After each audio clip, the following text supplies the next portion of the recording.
Hello friends, welcome to CRG tech lab. और आज हम देखने वाले हैं कि सर्वलेट क्या होता है, सर्वलेट कैसे क्रिएट करते हैं, सर्वलेट कैसे वर्क करता है और सर्वलेट क्रिएट करने का कौन सा तरीका है। ये आज हम लोग सीखेंगे। तो चलिए शुरू करते हैं।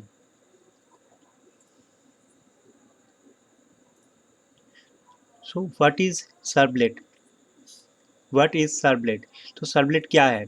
तो servlet is a technology which is use to create web application. तो क्या होता है सर्वलेट से हम लोग, what is servlet? Servlet technology is used to create web application.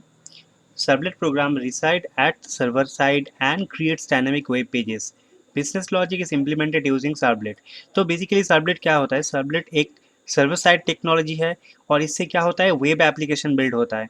तो जावा बेस्ड जो टेक्नोलॉजी है वो है सर्वलेट, और ये क्या होता है कि ये यूज़ करके हम लोग जो बिजनेस का लॉजिक है, तो हम लोगों को पता है कोई भी एप्लीकेशन अगर हम लोग डेवलप करते हैं तो उसके पीछे कोई ना कोई बिजनेस लॉजिक होता है।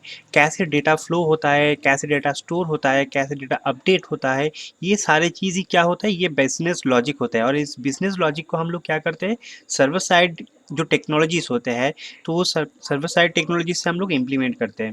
ठीक है। तो वैसे ही जावा का सर्वलेट जो है ये एक सर्वर साइड टेक्नोलॉजी है। तो ये क्या करता है, ये डायनामिक रेस्पॉन्स जनरेट करता है। डायनामिक रेस्पॉन्स का मतलब क्या होता है कि जो डेटाबेस के साथ जो डेटा हम लोग फेच करते हैं या तो डेटा के साथ कोई काम करते हैं, और उसके साथ जो रिस्पॉन्स जनरेट होता है, मतलब डेटा के साथ जो रिस्पॉन्स जनरेट होता है उसी को हम लोग बोलते हैं डायनामिक रिस्पॉन्स। तो ये सर्वलेट क्या करता है, डायनामिक रिस्पॉन्स जनरेट करता है और वो हम लोगों को शो कराता है। ठीक है। Okay, servlet can be defined in many ways. Servlet is deployed on the server to create a dynamic web page. Servlet is a technology which is used to create web application. Servlet is an API that provides many interfaces. Servlet can be process client request and generate dynamic response to all incoming request. Okay तो servlet के define करने के बहुत सारे तरीके हैं। तो पहले तो जैसे हम लोग बोले कि सर्वलेट क्या करता है, वेब एप्लीकेशन डेवलप करने के लिए यूज़ होता है। ये डायनामिक रेस्पॉन्स जनरेट करता है। ये क्या होता है, ये एक एपीआई है। इस एपीआई में बहुत सारे इंटरफेसेस और क्लासेस है। सर्वलेट एपीआई में बहुत सारे इंटरफेस होते हैं जिसको हम लोग यूज़ करके डायनामिक एप्लीकेशन बनाते हैं। बहुत सारे इनबिल्ट क्लासेस भी होते हैं जिसको हम लोग एक्सटेंड करके वो फंक्शनलिटी यूज़ करते हैं। और ये बेसिकली क्या करता है, ये रिक्वेस्ट को प्रोसेस करता है और रिस्पॉन्स जनरेट करता है। तो बेसिकली सर्वलेट सर्वर साइड पे डिप्लॉय हो जाता है, मतलब सर्वर साइड पे वो रिसाइड करता है रहता है। और जब भी कोई क्लाइंट का रिक्वेस्ट आता है तो रिक्वेस्ट को प्रोसेस करते हैं, और प्रोसेस करने के बाद रिस्पॉन्स जनरेट होता है। और वो रिस्पॉन्स क्या होता है कि सेंड बैक किया जाता है क्लाइंट को, तब जाके क्लाइंट के वहाँ पे वो रिस्पॉन्स रेंडर होता है ब्राउज़र पे। ओके।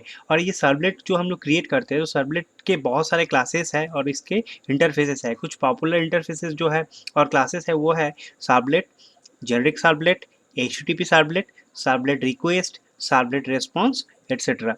तो ये सारे इंटरफेस और क्लासेस हम लोग यूज़ करने वाले हैं अपने सर्वलेट प्रोग्राम पे।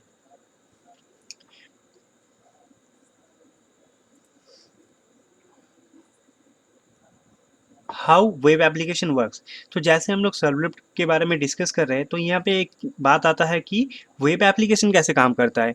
तो अगर हम लोग सर्वलेट से वेब एप्लीकेशन बनाएंगे और अगर पता नहीं होगा वेब एप्लीकेशन कैसे काम करता है, तो समझ में नहीं आएगा कि वेब एप्लीकेशन कैसे डेवलप करना है। तो बेसिकली वेब एप्लीकेशन कैसे काम करता है वो मैं ये पिक्चर पे आप लोगों को शो कर रहा हूँ। तो बेसिकली ये क्या करता है, ये एक मॉडल को फॉलो करता है वेब एप्लीकेशन। ये इस मॉडल को हम लोग बोलते हैं क्लाइंट सर्वर आर्किटेक्चर। क्लाइंट क्या होता है, क्लाइंट होता है बेसिकली कोई भी कंप्यूटर, कोई भी टैबलेट, कोई भी पीसी या तो कोई भी मोबाइल डिवाइस हो सकता है जिससे कि हम लोग कोई एप्लीकेशन को एक्सेस कर पाए। मतलब कोई ब्राउज़र से कोई वेबसाइट को ओपन किए और वहाँ पे कोई रिक्वेस्ट भेज रहे हैं, तो जो भी ऐसा कोई डिवाइस होगा जिससे हम लोग रिक्वेस्ट भेज रहे हैं ब्राउज़र के थ्रू, वो क्या होता है, वो बेसिकली क्लाइंट होता है।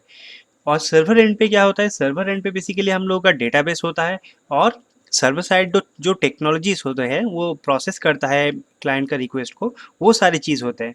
तो बेसिकली सर्वलेट के टाइम सर्वलेट पे क्या होता है, सर्वलेट पे बहुत सारे सर्वलेट पे जैसे सर्वलेट 1 2 3 ऐसे बहुत सारे सर्वलेट होंगे, जिससे हम लोग क्या करते हैं, एप्लीकेशन का जो बिजनेस लॉजिक है उस बिजनेस लॉजिक को एक एक सर्वलेट पे हम लोग उसको बिल्डअप करते हैं, उस पे वो लॉजिक को हम लोग लिखते हैं।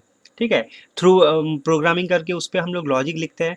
और ये सर्वलेट क्या करता है, सर्वलेट डेटाबेस के साथ भी कम्युनिकेट कर सकता है। मतलब मानो यूज़र को लॉगिन करना है, तो रिक्वेस्ट क्या होगा, वो क्लाइंट से वो रिक्वेस्ट क्या आएगा, ब्राउजर से HTTP रिक्वेस्ट होगा, और वो रिक्वेस्ट डायरेक्टली जो लॉगिन के सर्वलेट है वो सर्वलेट पे वो एग्जीक्यूट होगा।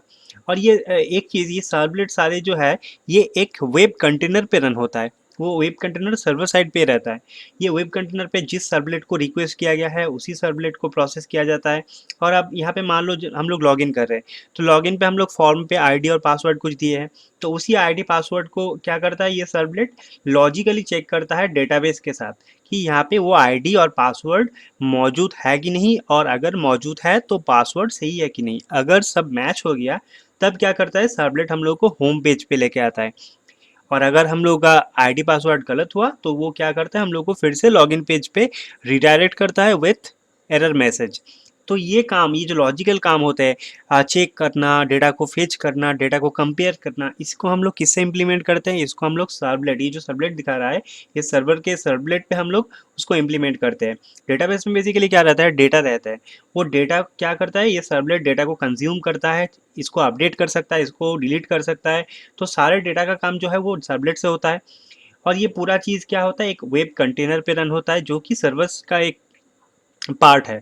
और जैसे ही रिस्पॉन्स जनरेट होते हैं, वो रिस्पॉन्स क्या होता है, थ्रू HTTP रिस्पॉन्स से हम लोग को भेजा जाता है, और वो हम लोग के ब्राउज़र पे ओपन होके आता है हम लोग के ब्राउज़र पे। तो इसी इसी मॉडल को फॉलो करके कोई भी वेब एप्लीकेशन काम करता है। और सर्वर पे बेसिकली सर्वर साइड टेक्नोलॉजी, जैसे कि यहाँ पे हम लोग सर्वलेट यूज़ कर रहे हैं, बाकी एप्लीकेशन में क्या होता है दूसरे सर्वर साइड टेक्नोलॉजी यूज़ होते हैं। जैसे पाइथन हो गया, PHP हो गया, या तो दूसरे जो सर्वर साइड टेक्नोलॉजीज है वो यूज़ होता है। तो ये होता है वेब एप्लीकेशन का लॉजिक, कैसे वेब एप्लीकेशन काम करता है।